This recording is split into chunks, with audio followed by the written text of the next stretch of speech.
Logic released No Pressure. It is 15 songs long, 59 minutes long, and Logic. Allegedly, this is going to be his retirement album. Everyone in music says they're retiring, and they basically don't retire till they die. Pretty much. Most stuff just becomes Yasin Bey. You've gotten just multiple artists that said, I'm retiring now. They always come back. They always come back. It's that Rick and Morty episode. You son of a bitch. I'm in. But yeah, so if for like I think there's two different, if you're gonna listen to Logic, there's two different ways to listen to it. You're a Logic fan from day one, and you've been like following, and you're in the whole like you're in the whole fandom and stuff. You can pick your favorite Young Sinatra album because there have been 4 of them. You can like references and you can tie all these things together, sure. And there's like a casual listener, some person kind of knows about them, who knows who they are, knows who Logic is, and can kind of see for Logic for what he is, which is an extremely talented person, someone who goes for the right kinds of production, I think, in rap, if not a little bit worshipping the old heads sometimes. Likes to go for that kind of older, classic, tighter production, but very lyrically talented.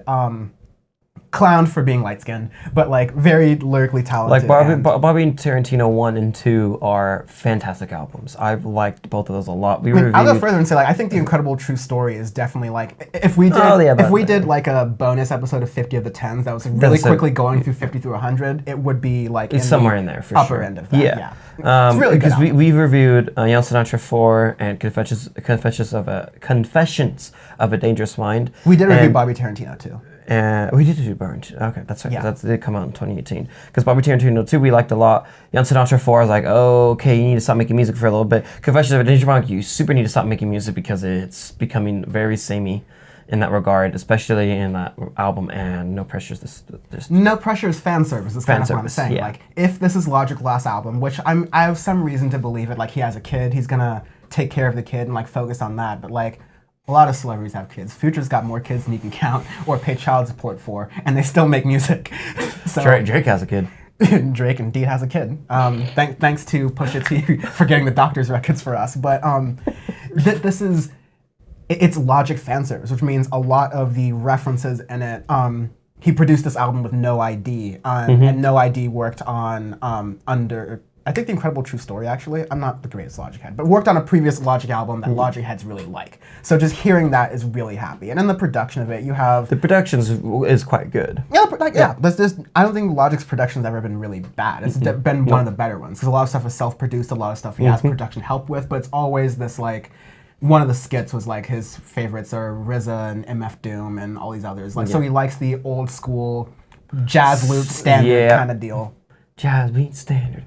Old jazz standard, yeah. But like, you go through the album, there's songs like Hit My Line and GP4, which are just very standard Logic. Celebration, which is like a Logic song I've heard 19 times. there's some great beats hidden in there. And there's some great lyrics that are hidden in there too, but like, there's so much fluff around it that it can be easily missed for me. Yeah, and at this point, Logic is kind of like rapping about being a dad. I think it's almost, well, there's 2 songs that are right by each other that I think are really kind of like Man the high I points. Is and Dad Bod? Yes, So, Man I Is kind of like, well, both of them are kind of looking at dad and like relationship. Exactly. Man I Is kind of just like it's your standard come up in rap song. But as we've said with Logic before, the songs are lyrically tight.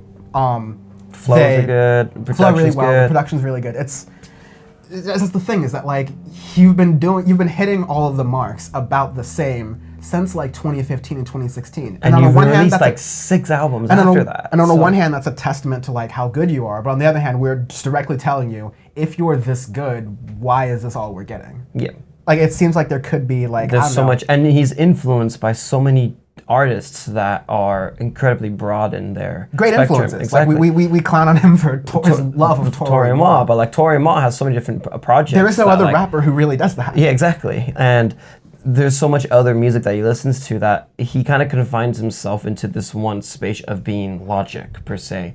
So here's another food for thought. Maybe he retires as Logic, but then does a different project, which I wouldn't mind him doing if he does it and like really broadens out his horizons into something else, which would be interesting to hear. But you never know. That's a good point, because that could definitely happen. You could just have a new persona and choose to do it like that Tori way. Mods or The Sins or like, But even like here.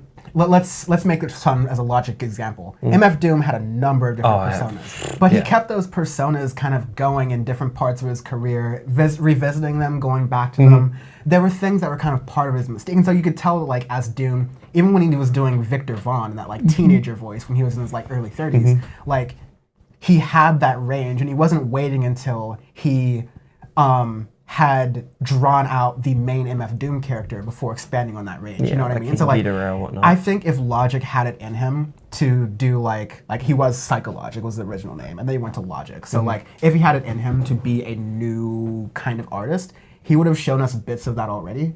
But now he's just shown us that like, hey, I've got a formula. I got fucking Formula 410 over here. It's a good ass formula. No one else has got it yet. And I'm going to use the shit out of it until it becomes mainstream. And it didn't become mainstream. It's still like Logic is distinct, but I want Logic to be more than Logic now. Exactly. And my issue with this album is there's like 3 songs that basically sound like the same song over and over and over again. I'm like, okay, it's very monotonous at what he does. It's good, but it's boring now because it's so flat toned because we've heard it in so many different albums. And also, his past couple albums have been pretty lengthy when you have like his earlier works are usually like 30 to 40 minutes, which I think is like a perfect size of a Logic album is about that. So it's, my famous saying of not great, not horrifying. So. Yes. It is... Yeah, that's pretty much it. Like, it's fan service. If you're a Logic fan, you're gonna love this. It's gonna be super emotional for you if you're a Logic fan. If you're anyone else, it's a perfectly fine rap trap album. Probably if you don't like rap or trap that much at all, this will be easier to get into because for sure. If you haven't heard Logic a number of times already, it's not gonna be super repetitive. If you have, it is. This is definitely anarcho-communism. Really, I have a totally different one. I'm really strong in mine. So interesting. Go ahead with yours. So anarcho-communism because it's like.